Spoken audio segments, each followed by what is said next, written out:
Hi, I'm Galen. I'm the Rhinestone Queen. Welcome to my studio. Today, I want to show you how to take this lace and turn it into appliques and apply it to the beautiful white costume that we've been working on. Let's get started. So here's my lace. If I'm going to use scissors, go back to your kindergarten days and remember you had to turn the project towards you and move what you're cutting, not the scissors, right? If I try to move the scissors along the lines and cut this way, it's going to be very hard. But if I take the scissors and use them to kind of just almost tear the fabric. So if I pinch the fabric between my thumb and my forefinger, well, no, I'm sorry, it's my thumb and my ring finger. And then I use my forefinger and my middle finger, my pointer finger and my middle finger to pull the fabric taut. I can just take the scissors and put it in there, and then I just move the fabric along and it pulls that netting away from the fabric. It's actually pretty easy. Keeping it taut is the key. And I'm not so much moving my scissors this way where I'm cutting. I'm moving it this way where I'm just moving it along the fabric.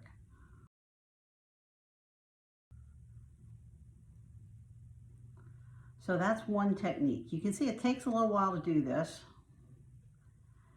And honestly, doing this, when you get into a spot, say right here, it won't matter on my costume because I have white fabric, so I don't have to cut this out. But if I were putting this on something that was a different color than white, and I'm putting this white lace with the white netting on a different color fabric, I wouldn't want the white netting to show, so I'd want to cut this out. Well, with the scissors, making the cut that small would be difficult. With the soldering iron, it's going to be a piece of cake. So let me show you how that one works. To cut with the soldering iron, I put my fabric on a surface that is safe for the iron to hit because the iron does get very hot. By the way, this particular soldering iron, this is the brand I have. I bought it for $5 at Harbor Freight. You can find them more expensive other places, but this one works great and it was $5, so should it die, I'll just go get a new one. Cutting out fine detail like this on this little lace leaf looking thing is really difficult with scissors. It takes some maneuvering of the scissors to get in there. With the soldering iron, all I do, pull my fabric taut, be very careful, don't let the soldering iron touch your fingers. And I just move the iron along the edge, outline the fabric, don't go through it, don't go through the lace. People ask about burn marks. I haven't had a problem. And you can see I'm using this on a white lace, so if I got a black burn mark, it would show pretty well. But once I do that, there's that little piece of applique completely free from the net.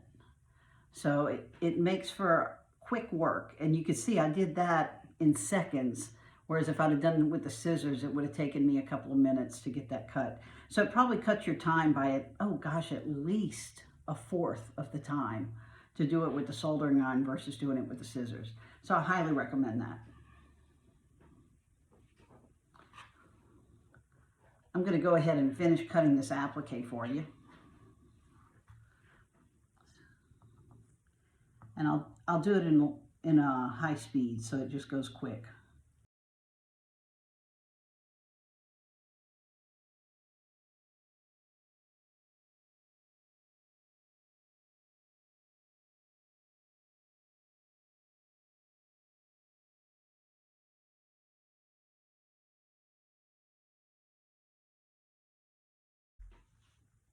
It took me all of about 5 minutes to cut out this design completely and with the soldering irons.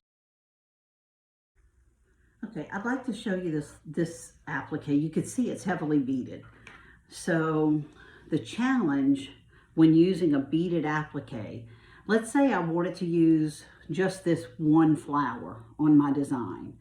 Well, this flower is connected to this flower by thread running between them that the beads are sewn to. So if I cut this, I'm going to cut the thread that's attaching the bead, and then the beads will start coming loose on you, and they're attached in a long string. So you're going to lose your beading. So what you have to do is put some glue on the edges behind, on the back side of lace before you cut it. Make sure that the glue, I would not use the soldering iron to cut through glued sections. You can use the soldering iron to cut around the netted edge, but you can't use the soldering iron to cut through where your glue is because the glue is flammable. It's just not safe. So use your scissors to cut through your design after you've grossly cut it with the soldering iron, if you use glue on the back side. But look, see on these little leaves, you can, let's see if I can get this put in the camera right. You can see the threads pretty easily, and they're just basted in there. So you can't break the thread or you're gonna lose your beads all over the place. Okay, so I'm gonna glue the back side. I use E6000. You have two options, the larger tube or this one. Sometimes it says jewelry and bead on it. I like this one because it comes with these handy dandy little needle nose tips that you can use, and they're pretty awesome. You can get a fine bead of glue on the edge of that, so that's what I use probably 90% of the time. When I'm gluing something large, then I use this, but otherwise I use this one. So I'm gonna come, if I wanna cut between these two, I'm gonna go ahead and put a dab of glue on the string on this side, and I'll put a dab of glue on the string on this side to make sure they stay together. Then for extra insurance, I go through and just kind of dab lightly because I don't want too much glue on the back, because when you go to sew through it, you're gonna have to sew through glue, and that's not gonna be loads of fun. But I do dab all over and try to get the strings, just touch on the strings, just so that we don't have a mishap down the road. So now I can safely cut these pieces apart. You can see that this lace applique is pretty large. I've measured it's about 11 by 15, roughly. And using the soldering iron, it took me 10 minutes to cut out. So that makes quick work of cutting these appliques out. To cut all that out with a scissors probably would have taken me a good 30, 45 minutes. So it really is quite a time saver. Okay, so the first thing I want to do is check my design. This is the sketch I had drawn way back when I designed this costume. And I had decided I wanted the lace to go down the V plunge. So that's going to be my intent, is to put it straight down that plunge of the V. As we get started in this, it may evolve into something different. I never really know. Sometimes it stays true to the picture, and sometimes we take a little different path. So here's the applique that we had cut out. I do want to show you that sometimes the appliques gift you with a reverse image. So you might have a mirror image. You might actually have an applique that looks exactly like this, but is the flip side, which is great when you're doing a design like we're doing on this particular costume, where if you want to have both sides of that V identical, you can do that. We're not going to have that luxury, so I'm just going to start clipping these lace pieces a little bit at a natural point to make the appliques a little smaller and easier to use.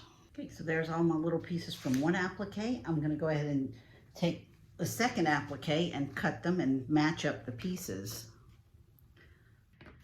I'm going to use this foam board, and this is just building supply foam that I think this one's maybe 1/4 inch thick, 1/2 inch, 3/8 inch thick, somewhere in that ballpark, doesn't matter. This foam board I buy it in 4 by 8 foot sheets from the building supply store. And then I cut it however I use it. I use this all the time for everything. Like here's one that's cut that I use for arms. I use it when I'm rhinestoning. I use it when I'm sewing. I use it for everything when I'm costuming. Before you can start applying appliques, you have to put your leotard on something to stretch it out. You can use your mannequin, you can use a cutting board, you can use cardboard, whatever, but it needs to stretch out. If this dancer's with, and I have this green leotard because at this point in recording, the white one's already done. If I'm assuming that this dancer is 20 inches in the bust or 21 inches in the bust, I want to make sure that I stretch this leotard out to approximate that measurement. This board is 11 inches wide, so that's going to give me a 22-inch bust. That's perfect. So what I'm going to do is stretch it out with the board, and I want to get it taut. So to get it taut, I'm going to use some handy dandy straight pins and get a good tension on the fabric. I'm just going to take this and pull it over the side seam and pin it down. I'll get the other side seam on the side. That's why I like the foam boards, because I can stick the straight pin straight into it. If I were using cardboard, I'd have to, it just would be a little more difficult. I'll stick it in there. Stick my pin again in the side seam.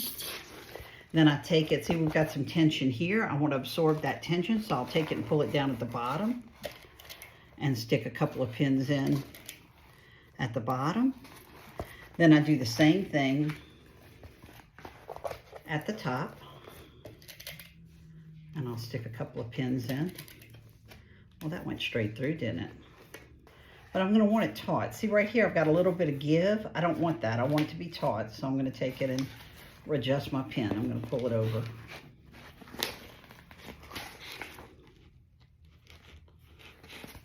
And I'll do the same on the other side because I've got a little bit of ripple right in here.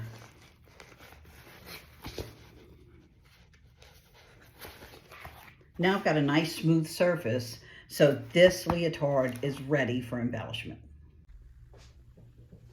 Okay, so now we're ready to start trying to put some appliques down and see what the design's going to look like.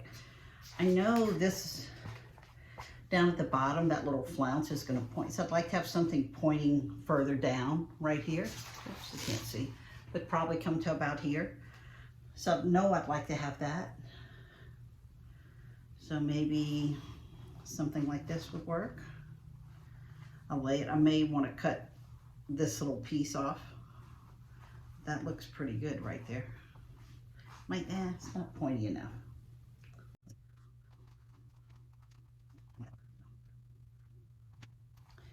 Now, what I need to find here, if I want this to mirror, I need to find one of these designs that goes this way and try to find one that goes that way to go on the other hip. I found one. So I'm going to try to put this down.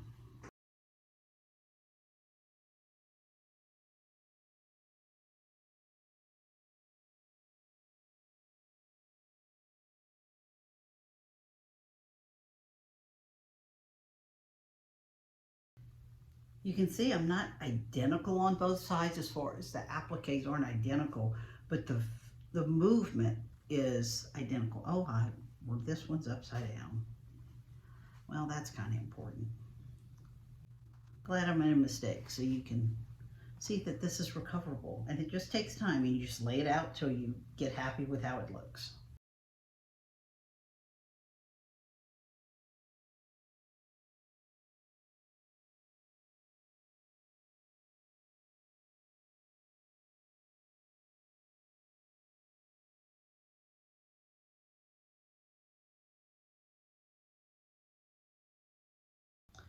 Okay, now that I'm getting happy with my design, so I'm going to go ahead and start sticking some pins in here just to hold it in place so it stops moving around on me.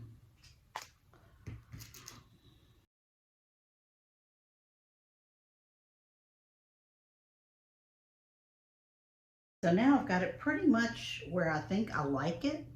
I want to go ahead and maybe fill in some spaces. and just see where there's gaps and kind of fill in.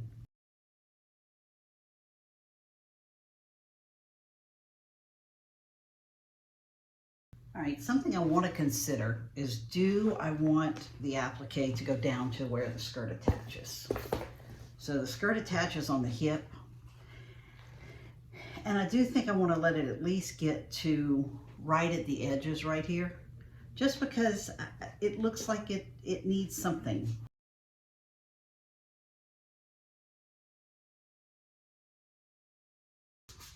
So if we take a little step back and look at that, I think I like it. I think this is going to make a great looking costume. Okay, I'm getting ready to secure my applique to the costume. I've marked a spot up at the top over here. You see I have a pin with a blue head here and here. I wanted to let myself know that don't secure these yet. I want to be able to pull the costume all the way down so that I can make sure the applique finishes at the right spot on the top. So that gives me a little wiggle room. So I'm going to just start where I have white pins sticking straight up, and I'm going to start securing those. So I'm just going to start right here. I'll lift it. I put a dot of glue down and just set it down. I'll do the same thing over here. Let's see if I can make sure my finger's not in the way. If I lift this up, see, this is a loose piece. So what I want to do, oops, the whole thing came up. Okay, I'll put a little dot in a couple of strategic areas under there. I'll put a little dot in a couple of strategic areas under this one. And then I just lay the whole thing down. And then I come back with my pin, and I go ahead and give it some security with the pin to help the glue stay in place while it dries.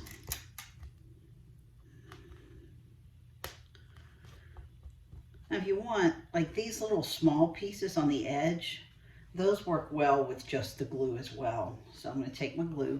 By the way, when you're using the glue, you always want to wipe your tip every time before you start using it so you don't end up with glue strings. So I'm going to do that on this little tip. That way I won't have to sew the tips of them. I just put a long string of glue on it and secure it down. So I'm going to keep following this technique and do the whole rest of this applique.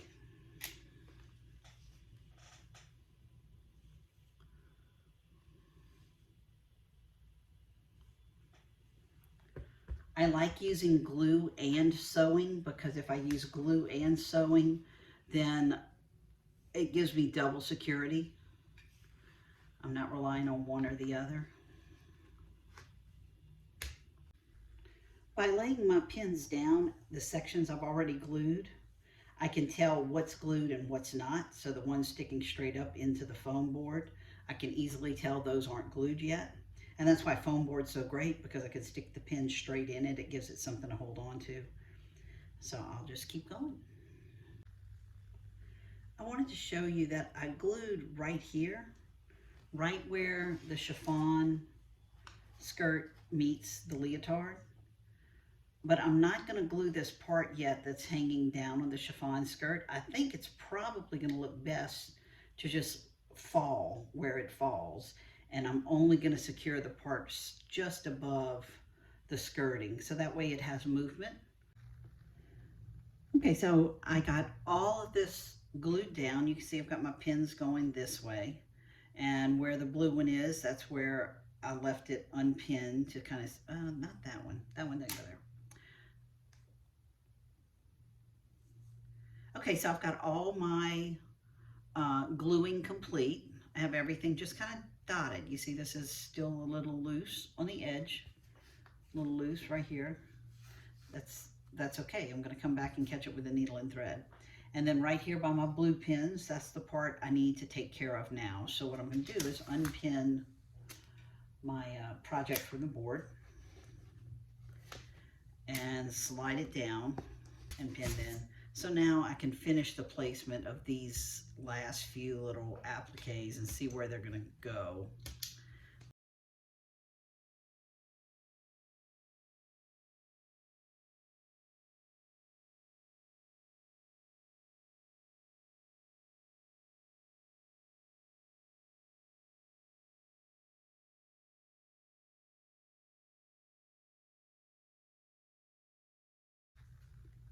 Okay, I'm ready to sew. I'm going to use this Thread Magic. It helps to make your thread, you just run it through. It's a wax for your thread, so it helps prevent tangling. So I like this product a lot. It works well. I'm not being paid by them, by the way. So to sew it on, I'm going to unpin that spaghetti strap, and I'm going to help hold the tension with my hand so I can get underneath. And I'll start with this first flower. And I go from underneath. My thread is a single thread, by the way, it's not a double. And I'm just going to hand sew it on. I'll probably sew about 3 or 4 stitches and then do a knot.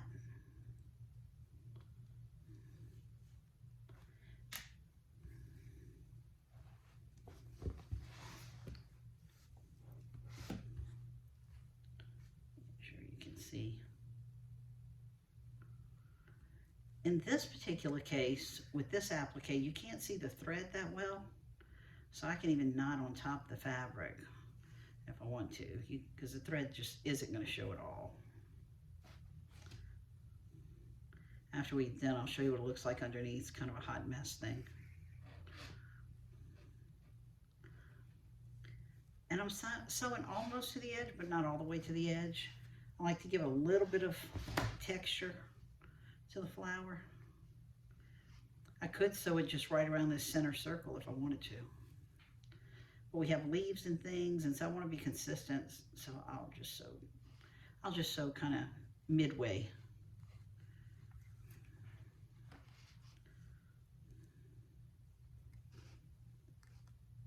I like to knot it every so often, because if for some reason your thread comes undone, your stitching comes undone, then that knot is going to save you from all of it coming undone.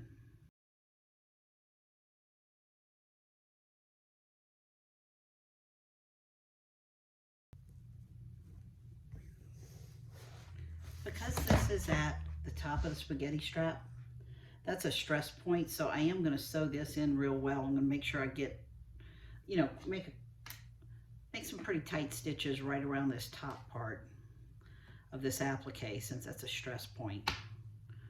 When the dancer's putting it on and off, that's where they're going to be pulling at. So make sure you think of that as you're sewing your appliques, so that makes a difference. If you like to put your hand underneath while you're sewing, you can. You can just stick it under there.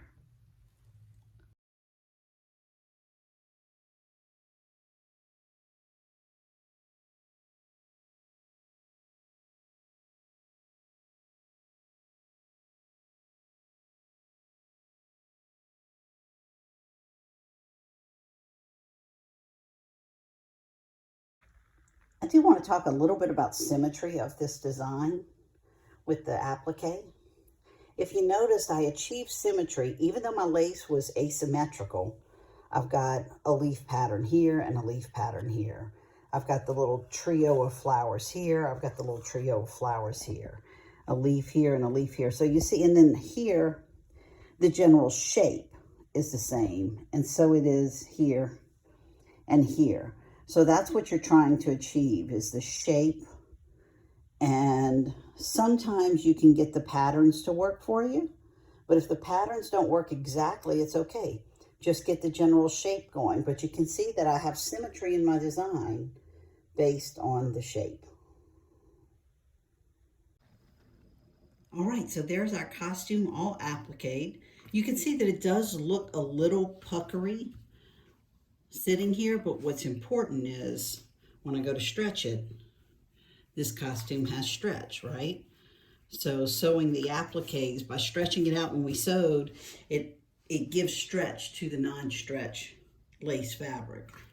I do want to show you the inside. I don't have my straps attached yet. That's why you see them flailing about. But if I show you the inside, you can see the stitching we did. It's not beautiful. And the basting is fairly large. What's important is to take like 2 or 3 base stitches and then do a knot. 2 or 3 base stitches, do a knot. If you do that, then your applique should be fine. And we did glue it before, so it's it's all sewn in. Hey, thanks for joining me and my friend Betty here today. I hope you enjoyed it, and if you have questions, comments, let me know. I'm happy to help, and I'd love to see pictures of things you make, so send me some pictures. Thanks so much.